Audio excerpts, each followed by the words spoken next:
Hey guys, good evening, नमस्कार, सुसंध्या। कैसे आप सब लोग?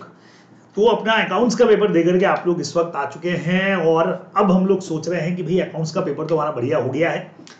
अब लॉ का पेपर हमको किस तरीके से तैयार करना है। देखिए, ओल्ड कोर्स का हमारा आखिरी अटेम्प्ट है, तो बहुत जबरदस्त तैयारी आप लोग इस वक्त में कर चुके हैं। लेकिन एग्जाम से पहले की हमारी क्या स्ट्रेटेजी रहनी चाहिए, वैसे सबका अपना एक पर्टिकुलर स्ट्रेटेजी होगा, लेकिन हम यहाँ पे एक स्ट्रेटेजी के ऊपर बात करने जा रहे हैं कि आप अपनी तैयारी को किस तरीके से कर सकते हैं। चलिए, तो बिल्कुल आपका समय गवाए बगैर हम लोग सीधा स्टार्ट करते हैं। बच्चों, आप लोग सब जानते हैं कि कॉर्पोरेट और अदर लॉ में हमारे पास में चैप्टर का एक पर्टिकुलर वेटेज है। ठीक है, जैसे अगर स्टार्टिंग प्रिलिमिनरी वाला जो चैप्टर है या incorporation, prospectus and allotment and share capital and debenture, यानी सेक्शन नंबर 1 से लगा करके 71 तक का जो पोर्शन है वो लगभग 15 से 24 मार्क्स का एग्जाम में कवर करता है। एक्सेप्टेंस ऑफ डिपॉजिट, चार्जेस वाला चैप्टर और हमारा जो मीटिंग्स वाले चैप्टर है, मैनेजमेंट और एडमिनिस्ट्रेशन, ये 15 से 21 यानी सेक्शन 73 से 122 का जो पोर्शन है वो 15 से 21 मार्क्स कवर कर लेता है।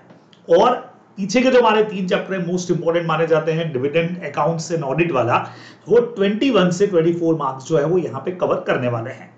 अदर लॉस की बात करें तो 40 नंबर का हमारा अदर लॉ है, जिसमें इंडियन कॉन्ट्रैक्ट 12 से 14 मार्क्स का, एनआईए 8 से 14 मार्क्स का, जनरल क्लॉजेस 6 से 10 नंबर का, और इंटरप्रिटेशन जो है वो भी लगभग 6 to 10 मार्क्स का एग्जाम के अंदर कवर होने वाला है। अब बढ़िया चीज आप लोग ये समझें कि हमारा वे ऑफ स्टडी जो है वो किस तरीके से रहने वाला है, हमको किस तरीके से तैयारी करनी चाहिए। तो मेरे अकॉर्डिंग अभी का जो टाइमिंग है शाम का, यानी अकाउंट्स का पेपर देके आने के बाद अभी का जो आपके पास में टाइम पीरियड है, उसमें सबसे पहले इंडियन कॉन्ट्रैक्ट एक्ट देखो, सबसे कंफर्टेबल है, बढ़िया तरीके से आप लोग इसको कर सकते हो, इजीली कर सकते हो, बीकॉम के अंदर भी कर चुके होते हो। तो हमको ये पोर्शन उठाना चाहिए ताकि 12 से 14 मार्क्स का हमारा पोर्शन बढ़िया तरीके से कवर हो जाए। और आज ही अगर हमको टाइम मिल जाता है इंडियन कॉन्ट्रैक्ट एक्ट के बाद में अगर मिल जाता है, तो फिर कंपनीज एक्ट का वो स्टार्टिंग वाला जो पोर्शन है आपका 1 से 22, ठीक है, और वो लेने के साथ साथ अगर पॉसिबल हो जाए और थोड़ा सा आगे, आप रात को कई लोग होते हैं कि देर तक अगर पढ़ रहे हैं, तो सेक्शन 23 से लगा करके 42 तक वाला जो पोर्शन है वो भी कवर कर लो। अदरवाइज इंडियन कॉन्ट्रैक्ट और साथ में कंपनीज एक्ट का 1 से 22 बेसिक वाला जो पार्ट है वो जरूर पूरा कर लेना चाहिए। हाँ, टाइप्स ऑफ कंपनीज के ऊपर या डॉक्ट्राइन वगैरह के ऊपर अक्सर क्वेश्चन पूछ लिए जाते हैं, तो जरूर उनको पढ़ करके जाइए। अब आता है आपका अगला दिन। अब अगला दिन यानी कि हमारे पास में आ गई है 3 तारीख, 4 को हमारा पेपर है। 3 तारीख वाला जो दिन है, 3rd का जो हमारा दिन है, यानी हमारे एग्जाम से एक दिन पहले वाला दिन। ठीक है, उसमें हमको क्या करना है, रिमेनिंग कंपनीज एक्ट जो है उसको पूरा कंप्लीट करिए। उसमें खास बात जरूर करिए कि जो आपका डिविडेंड है, जो अकाउंट्स और ऑडिट वाला चैप्टर है, उसके क्वेश्चंस को भी अपने रिवीजन में कवर करिए। क्वेश्चंस करने नहीं है, लेकिन फटाफट से क्वेश्चन बैंक से क्वेश्चन जरूर देखिए, क्योंकि आप लोग जानते हो इनके ऊपर प्रैक्टिकल टाइप के जो क्वेश्चंस है, डिविडेंड में कैलकुलेशन वाले क्वेश्चंस आ रहे हैं, उसके अलावा अकाउंट्स के अंदर सीएसआर पे क्वेश्चंस को पूछे जा रहे हैं। तो एक बार इनके क्वेश्चंस का जो वे है वो जरूर साथ में देखिए, आपको बहुत बेनिफिट मिलेगा उससे।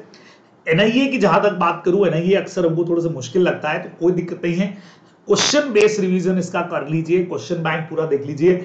मैंने इसके ऊपर क्वेश्चंस का पूरा एक वीडियो बना करके डाला हुआ है, और कुछ नहीं तो वो क्वेश्चंस करके जाइए।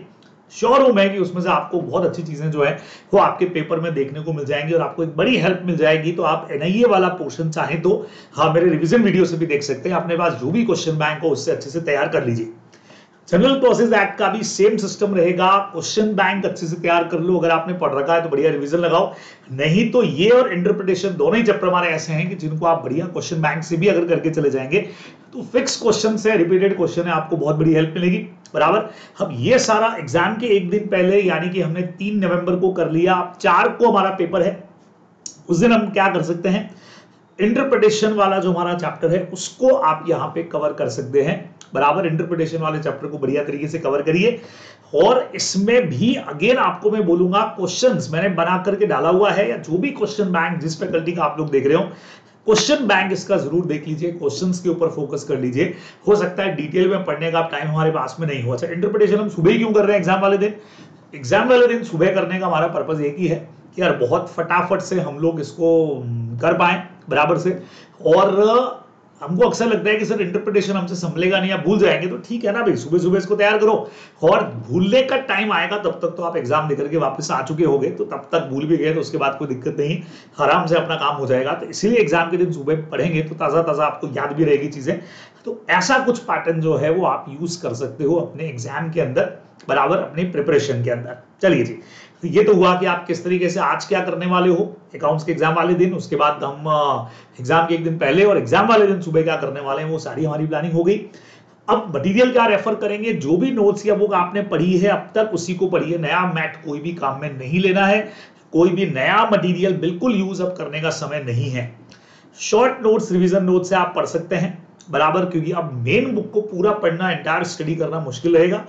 उसके अलावा बच्चे लोगों अभी रिटर्न प्रैक्टिस का टाइम नहीं है। आप सोचे बैठ के 2-4 क्वेश्चन अब लिख लें भाई, तो रिटर्न प्रैक्टिस वाला टाइम गया, अभी सिर्फ पढ़ने पे फोकस करिए। याद रखिए आप इन चीजों को कर सकते हैं। यस, फेथ अपने आप पे बनाए रखिएगा। हिम्मत टूटने लग सकती है लेकिन मजबूत करिएगा कि आपने सब कुछ पहले पढ़ा हुआ है, सब कुछ याद आएगा, बहुत बेहतर तरीके से पेपर कर पाएंगे। पैनिक होने का जरूरत नहीं है, खुद में भरोसा रखिए पूरा पूरा, और सबसे बड़ी चीज हम पे भरोसा रखिए भाई, अपने टीचर्स के ऊपर भरोसा रखो, पेरेंट्स की और ब्लेसिंग्स, हमारी ब्लेसिंग्स आपके साथ में है, भगवान का आशीर्वाद तो हमेशा साथ में होता ही है। ये तीनों चीजें जब आपके साथ में है तो बस जीत पक्का है। तो बढ़िया अपने एफर्ट्स पूरे पूरे लगा दीजिए। जहां कहीं आपको दिक्कत आती है, क्वेश्चंस में प्रॉब्लम आ रही है, क्वारीज कुछ भी हैं, तो ये रहे मेरे व्हाट्सएप नंबर, आप बिल्कुल मुझे व्हाट्सएप करिए, मैं आपके डाउट्स को सॉल्व कर दूंगा एकदम फटाफट से। चलिए जी, तो ये सारी बात बच्चे लोगों एकदम बढ़िया तरीके से तैयारी करिएगा। ऑल दी बेस्ट, चांद लगा दो एकदम जोरदार तरीके से। तो जहां पे भी दिक्कत आती है बिल्कुल कॉन्टैक्ट करेंगे। All the best.